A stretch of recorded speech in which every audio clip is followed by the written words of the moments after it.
has this testimony in his heart.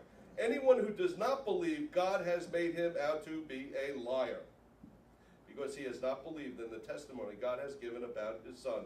And this is the testimony. God has given us eternal life, and this life is in his Son. I hadn't read this passage before that day, and I can't recall now what had me then thumbing through 1 John. Coincidence again. And by the way, my good friend Debbie Pope is here. She is actually my good friend, I would say the writer. I wrote the book, and a year later, I showed it to Debbie. We go to the same church. Debbie also grew up Jewish, coincidence. And she took a hold of the book, and she actually brought it to life. And she's just an unbelievable writer. So I want to thank Debbie for that, too. So with that, I'll just open it up to questions. No, I want to just throw out the first one. And, yeah. Stu, you know, one of the things that really can't be, and I want you to gloss over this, because in the book, you know, you place a lot of emphasis on I guess the love that these guys in Birmingham showed you. And they didn't beat you over the head with this, and this wasn't, you know, hey Stu, you know, you're lost, and they, with love, showed you Jesus, the man of Jesus, and that he was a Savior. I mean, can you just share a little bit about that, because you weren't really able to do it right now, you know? Yeah, well, Bob Baines, who actually lives in Frisco now, coincidence. And, you know, they were just loving. And I actually said to myself in the office, I worked for him, and I said, what is with these people? They don't curse, they don't swear, they pray in public, they pray over food. Really, I was like, what's going on? They were just calm, kind, patient, and really trying to show me the love of God. That's really what got me. I had a good friend, Bobby Thomas, who I mentioned. Bobby was my mentor, and he was also a Baptist. Everybody was Baptist in Birmingham. I'm comfortable. And Bobby, I mean, never said a bad word about anybody. I mean, there's one guy in the office that was a terror. And Bobby said, well, he's kind of different. Different. And he was just so patient and loving and kind. And I like that. You know, it's not what people say, it's what they do. So they were living out their faith.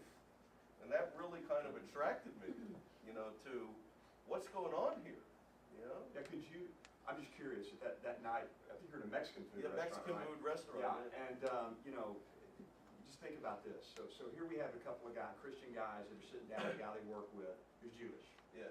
Do you think that they thought, hey, you know what, this is where this is probably going to end up. We're going to lead this guy to Christ. He's going to accept you. He's probably going to write a book.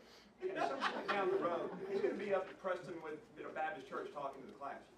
They probably had the same thoughts we did. This is never going to work. I'm going to give this a shot, but this is a Jewish guy raised in a traditional home, you know, kosher home in New York City. This is probably, I'm going to give it a shot, right? But see, the Lord has bigger plans.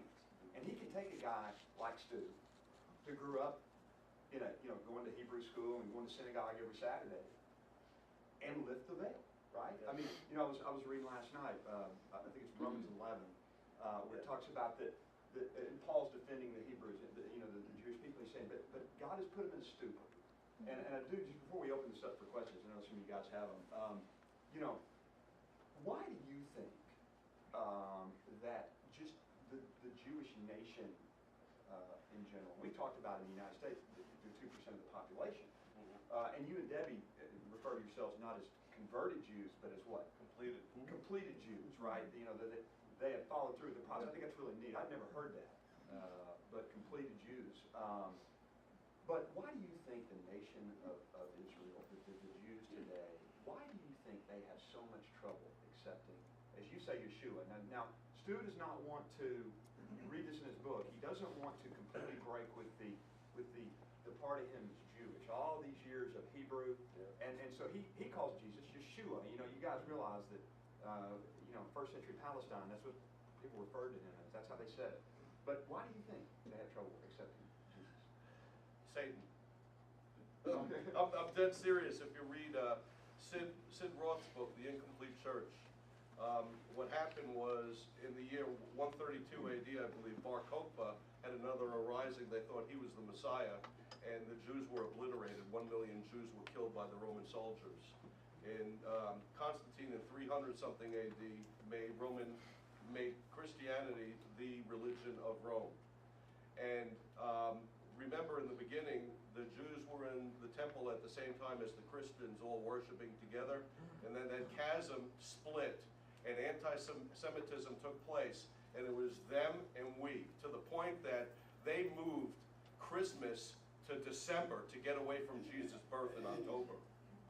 They have, I mean, you look at the holiday of Easter, it's Ishtar, the goddess that is fertility. They paganize some things, and they separate the two religions. I mean, what's his name? The head of Chosen People Ministries. I listened to him speak. Forget his name off the top of my head. Mitch Glazer, thanks, James. Mitch Glazer, I listened to him speak at a church in Dallas. He was a hippie. He was going up the west coast of San Francisco, up in California, and he was in the back with somebody. Says, "Do you know Jesus?" He goes, "No, I'm Jewish." She goes, "Jesus was a Jew." No way! I thought he was Roman Catholic. Really? That's what people think. Because when my brother was passing away, he was in St. Vincent's in New York, and there was a statue of Jesus on the back wall, and there he is, blue-eyed, blonde hair hanging on a cross. They Hellenized him. He didn't look like that. He had a thick black beard, he had black hair, brown eyes, and he was probably short. He was Jewish. But what they did was they split the two. And now you're going to see it come back together.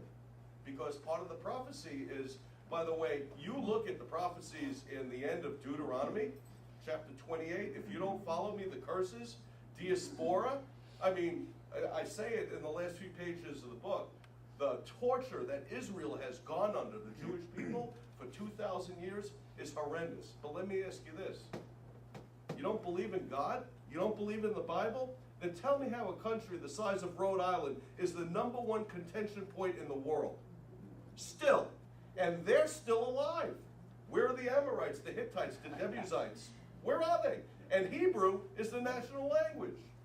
A language that's been around for 5,000 years. Coincidence, right? Yeah. We talked about some of that last week. Yeah. Just questions? Anybody got anything? Yeah, I just wonder what your conversations were like with your family regarding salvation. Well, my mother died in 1981, and I say this in the book, that when I married my first wife, who was a Church of Christ, not Jewish, my grandfather called me up and cussed me out. By the way, Stu knows I was really Church of Christ.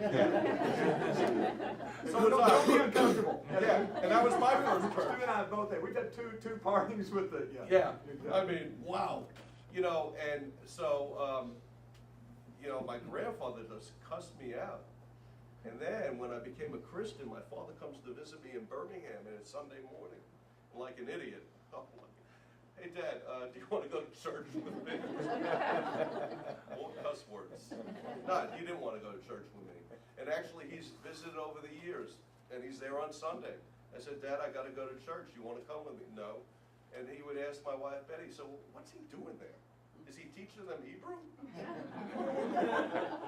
No, he's teaching them the book of Psalms, actually. And my brother's been to my church in Richardson, Central Christian Church on Campbell Road. And Stu's an elder. Yeah, I'm an elder. In fact, I'm preaching Father's Day, which I'm looking forward to.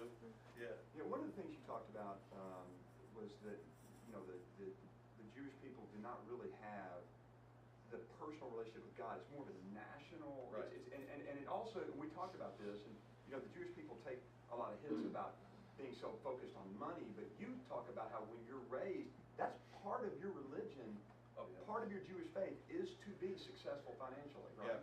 Yeah, that's a very big emphasis.